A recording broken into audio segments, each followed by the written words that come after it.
Hi, there was a discussion on one end, which I want to talk more about, but what triggered me to do this video is about the difference between,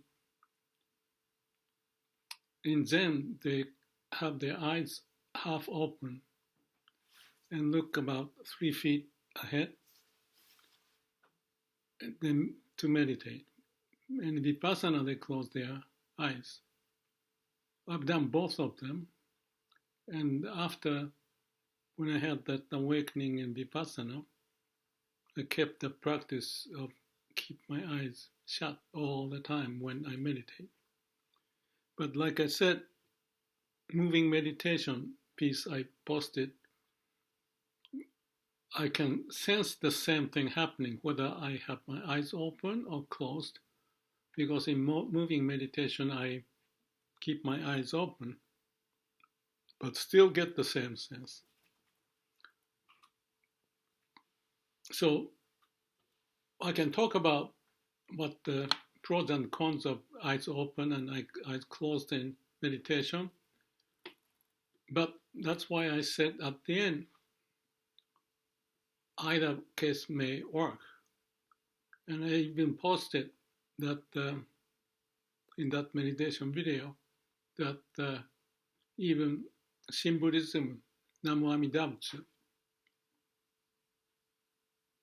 seem to go through the samadhi. So the key is samadhi as a no self, no mind state. And with that, you have this transformation. The mind that we get caught up and we've been living for long is not all there is, but there's another dimension which is I call heart, which is absolute compared to the dualistic view of what's in our mind. And that's why I said that what's in the mind is after the the Garden of Eden when Adam and Eve ate the fruit of knowledge. Knowledge being words and logic that is composed in such a manner that you can distinguish A to B and B to C and so forth. So it's beneficial in a sense of as a evolution took place for the human to be at the state more than the animal, that we found a way so that you don't get hurt if you do something. Or you can use fire, or sometimes you may create a nuclear bomb, after finding the E equal mc squared, Einstein. So the brain to me, or the mind to me, is the tool, and that play with this dualistic notion, which is dividing. And even Descartes, I think, therefore I am. So that's also his thinking. But he's already living in the mind, but not, I'm not going to talk more about that one. Let's go back. So the state of samadhi is critical. And I mentioned that Namu Amida Butsu, Shin Buddhism, and Myokonin exemplifies that they are like enlightened. They are like a Zen master, except that they are illiterate many times, and they are the ordinary people. Earnest desire wanted to be saved by the Amida's vow. So they went through that as if going through the koan to know what it means and believed it. And as they practiced it, they found the way, so to speak, enlightened. And they live as if they are the Amida Buddha because they gave away their self by saying Namu Amida Butsu. It can be some other phrase, some other religion, but I'm more familiar and I have studied quite a bit about the Shin and Myokonin as much as Zen and stuff like that. So my vocabulary is limited. I may not be able to converse in the other religious practices and how they talk about it.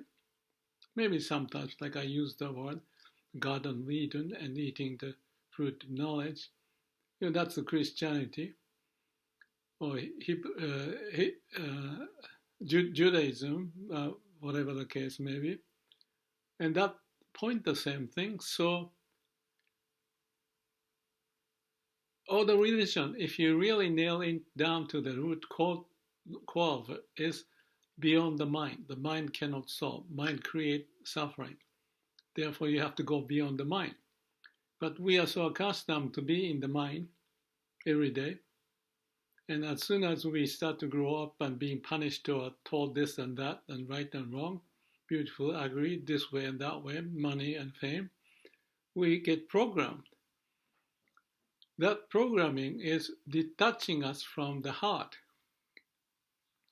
which is absolute, as it is, the laws of nature, manifesting us to be here, even creating the mind, which detached us from us being the animal, but we have that animal. I gave an example of me watching the fish and looking at the eye of the fish, and it was just pure beautiful. And the deer, they move beautiful. And I can relate to that.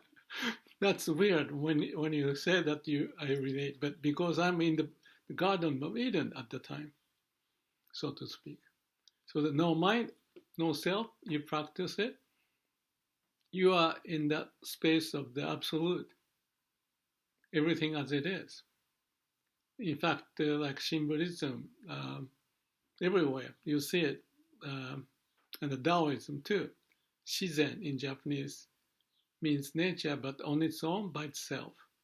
Wu-wei is no action, which is nature's way. So it's all different in terms of the sect or the religion, but they have the same notion of Wu-wei and the Mui Shizen. Wu-wei, and following that is nature itself.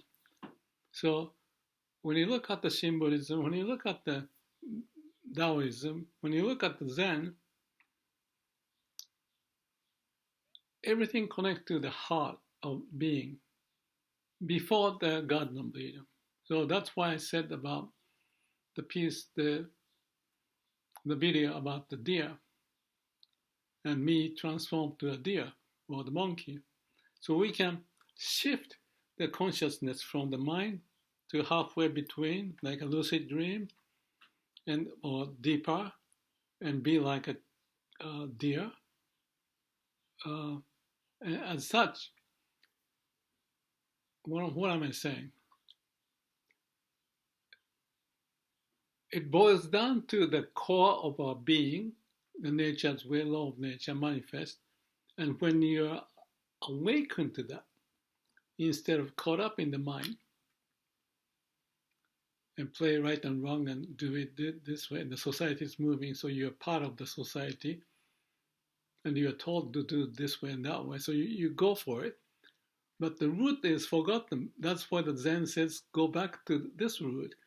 And one of the koan is, find out who you are before your parents are born. You have the ancestors going backward, and you go all the way back and where it came from. Look at that one. Who is that? And that's the famous koan. And you sit and meditate to try to explain or understand what it means. And they go to the Roshi, and they tell, in this shitsunai in the room, just two of them without talking with anyone, here is my answer to that koan. And the Roshi says, no, that's not enough, and ring the bell, and he goes back to his room and meditate, and then come back next day and hits another ring and all that stuff. So that's one way to be enlightened. In my case, instead of going into the room with Roshi, which I've done too, but in Vipassana, I didn't have to go to the room. The room was there when I was in the pain and couldn't do anything about it. So how do I resolve that? And that's when I thought about, is it because I'm trying to go away from the pain? Is that the reason? And then everything changed. Explosion, that the awakening happened. So what it basically says is that, again, the concept doesn't make it easy for you to experience the same because it's different for everyone. But in my case, such thinking, if you can interpret and explain afterward, which took some years, is you are in the ego to save you because of the pain. That's natural. It's really natural, but it's not natural. Because the pain, they call Dharma pain, the pain coming from not relating to Dharma, is there because you are not in samadhi. You are just struggling, using your mind power to get away from it. You don't know it. I didn't know it. And after pain so much, having pain so much, I realized that, okay, well, there's nothing I can do. Maybe I'm, and then things happen. I think Eckhart Tolle's story is kind of similar, that he wanted to go commit suicide, and he was torturous situation, and he came close to committing suicide, I understand. And one evening he thought, I can't stand myself. And there was I and the other I, myself. And then he questioned why there are two eyes, and figured out, not perhaps in concept, but later he realized that we have to know the me and the other me, or big me and small me, or heart and the brain. Heart is starting to say,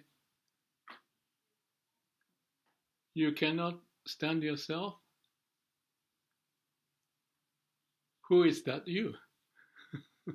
And he went back and then realized that it was the fictitious you that was creating the pain, or something of that nature. So if you can interpret, you can understand, and you can understand, but it doesn't mean you can do it and you're living with it. So the Zen is action. The spirituality is not bullshit, all the writings and the talking like I do. It's just a cake, how do you call it, the sprinkler on the cake. It's not the cake you have to eat. Which means you may go through the suffering and then something happened to you. Like in my case, I questioned that. And to that point, Hakuin says, great question. Under the great question is a great answer. If the question is minuscule, small level, then you get the minuscule, small level answer, which plays in our mind. And the suffering continues, but if you go all over, deep into it, or the Zen, I'm familiar more about the Zen, or any other religion, even Christianity, I believe, they go through that, or not the Zen, but the symbolism, the Myokoni. And those are not intellectuals. They are more emotional and lower level, but fantastic. So, where was I? Now, I was talking about the eyes closed, eyes open, or half closed. So that's just a procedural thing. So when I was testing, when I was doing this meditation video, because I wanted to play that one all of a sudden, I don't know why.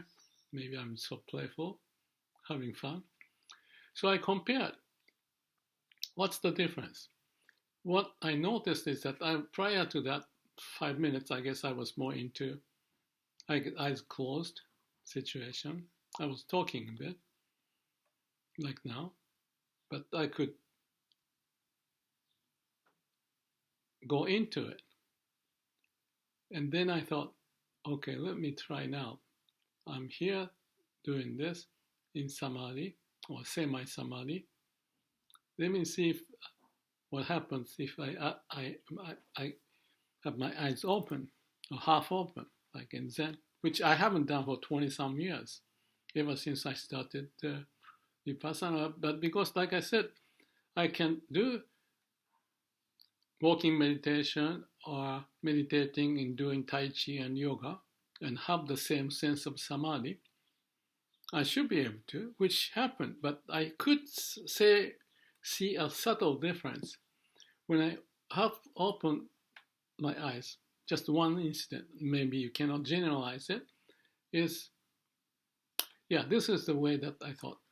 When your eyes are closed, you're more into the internal sense of breathing and inner body awareness or inner body sensation to notice what's going on. So it's kind of detaching your mind into do something else. And that induces me to be in that samadhi. So that the tool is the process, and maybe Buddha figured out and people can do it. So there's the sutra. I forgot the name of the sutra right now. But anyway, it's not that important. That is describing all the process, and the vipassana came out of it. In Japan, it's translated as stop and observe. So you stop your mind and observe what's happening. So no mind and no self. That's what it is. And you can get there. You can get there first conceptually, but you can get there experientially. And the sense of that when you close your eyes and doing it is that you can feel the response from the body, because the mind was not paying attention to the body, but the body responds like quantum physics. You pay attention to breathing, a lung, a heart, the brain, move here, right and left, spine, up and down. You may not, because that's a 10-day meditation course to go through it. But you may get it.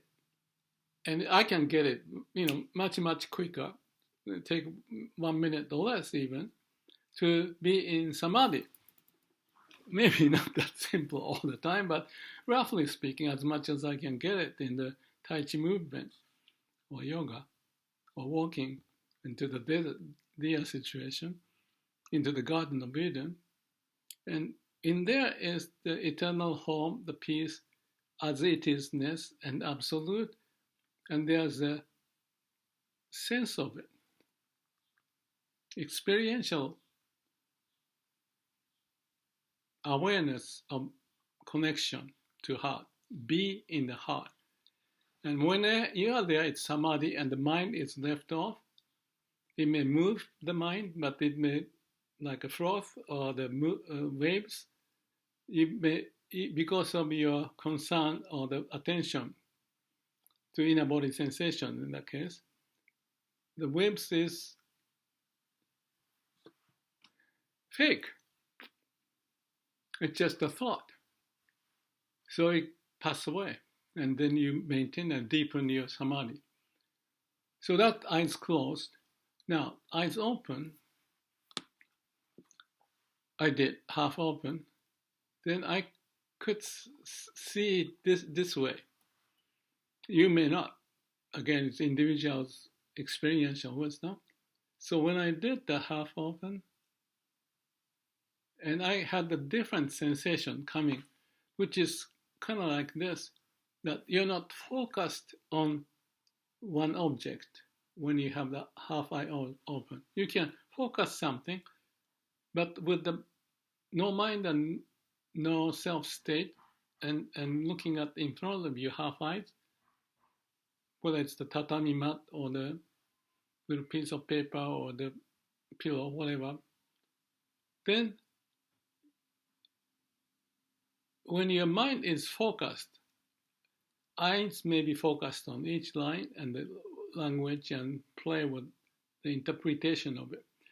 But when the mind is not functioning as much and half eyes closed, then you see the whole background, not just the one in front of you.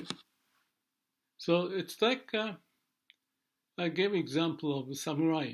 When they are in a duel, Miyamoto Musashi I talked about, I picture that. It's kind of like you're spearfishing. If you're focusing to the animal, or the fish in this case, and intense there, then yourself is there, your mind is focused, your eyes are focused, and that's not a good way. So maybe spearfishing is helpful in some way to be in meditation, because that's the whole thing about it. Actually, when you go down the water, diving, free diving, no air, if you use your mind, I posted this somewhere in the video way back when, I don't know. I could, without using the mind, I can stay 3 minutes, 5 minutes. I couldn't believe it. If your mind is working, this is what happened. I was doing this exercise in the pool to trying to extend my breathing, and I had them watch and I can go down. And I can monitor 3 minutes for, oh, that's wonderful. And in that state is your more of a samadhi state. But when I watched this video called Shallow Water Blackout, which is that people get killed because they are chasing the fish or something in the shallow water, they forget what they are doing and they black out. So that's dangerous. So I was doing this by myself. You're supposed to have someone else watching you, but I was doing because I was so interested. So I had the watch and counting and what's going on. And when I was down, minute and a half, then all of a sudden this thought popped up. Oh, this is dangerous. This is when I may die if I'm not careful. And when I did that, I could feel the brain is busy, and all of a sudden I'm choking myself. I felt, because what happened, you can analyze later, that the blood goes up to the brain and they struggle figuring out, you better do something, and I'm supposed to be empty-minded and calm. But because of that, I have to get out of the water, and I couldn't last more than that, 1 minute and a half or something. So where was I? Talking about the focus in eyes and focus in mind versus unfocus. May not be the right word, but less intention, more let go, leave everything to Amida Buddha or nature's way. I like the nature's way because I'm engineering background. That Amida Buddha is nature's way in my view. The God is nature's way because that's infinite wisdom that may come originated from. So that take over, then you are like a baby. You throw baby into the water, they can still swim. There's a faculty in our body and heart to keep this life going. Brain can damage the process. So no wonder many Zen monks live long, because they are relaxed. If you're uptight, trading stock, maybe that's one of the reasons I don't do that too much anymore. I still peek into it. And it may not be good. But if you are into it, if you are in line with the nature's way to go deep without having your emotion take over, anything that we do, whether stock trading, investment, management, relationship, fishing, spearfishing, all of that.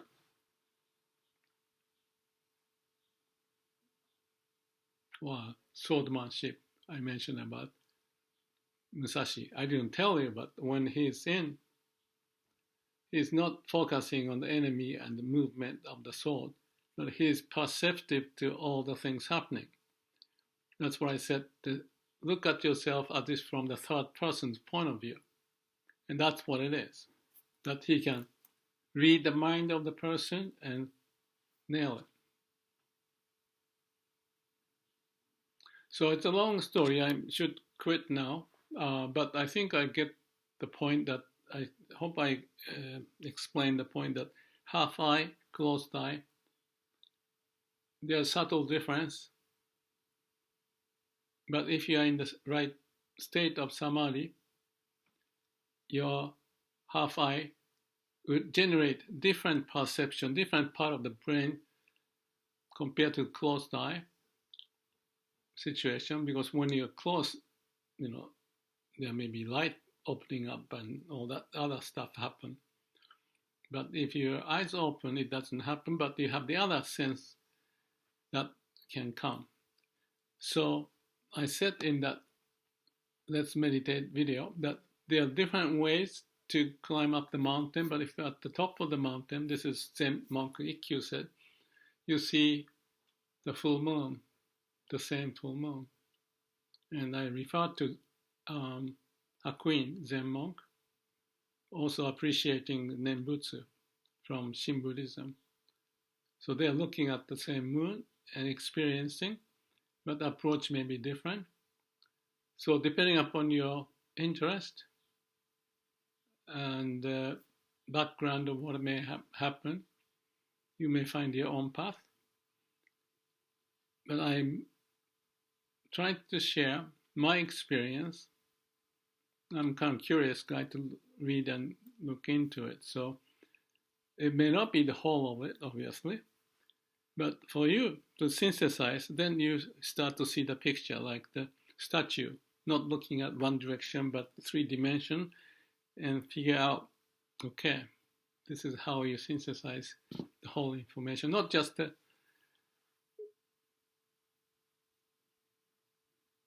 one path. And one path can work, I believe. But again, it may depend upon the background of each person and find out the solution. Thank you.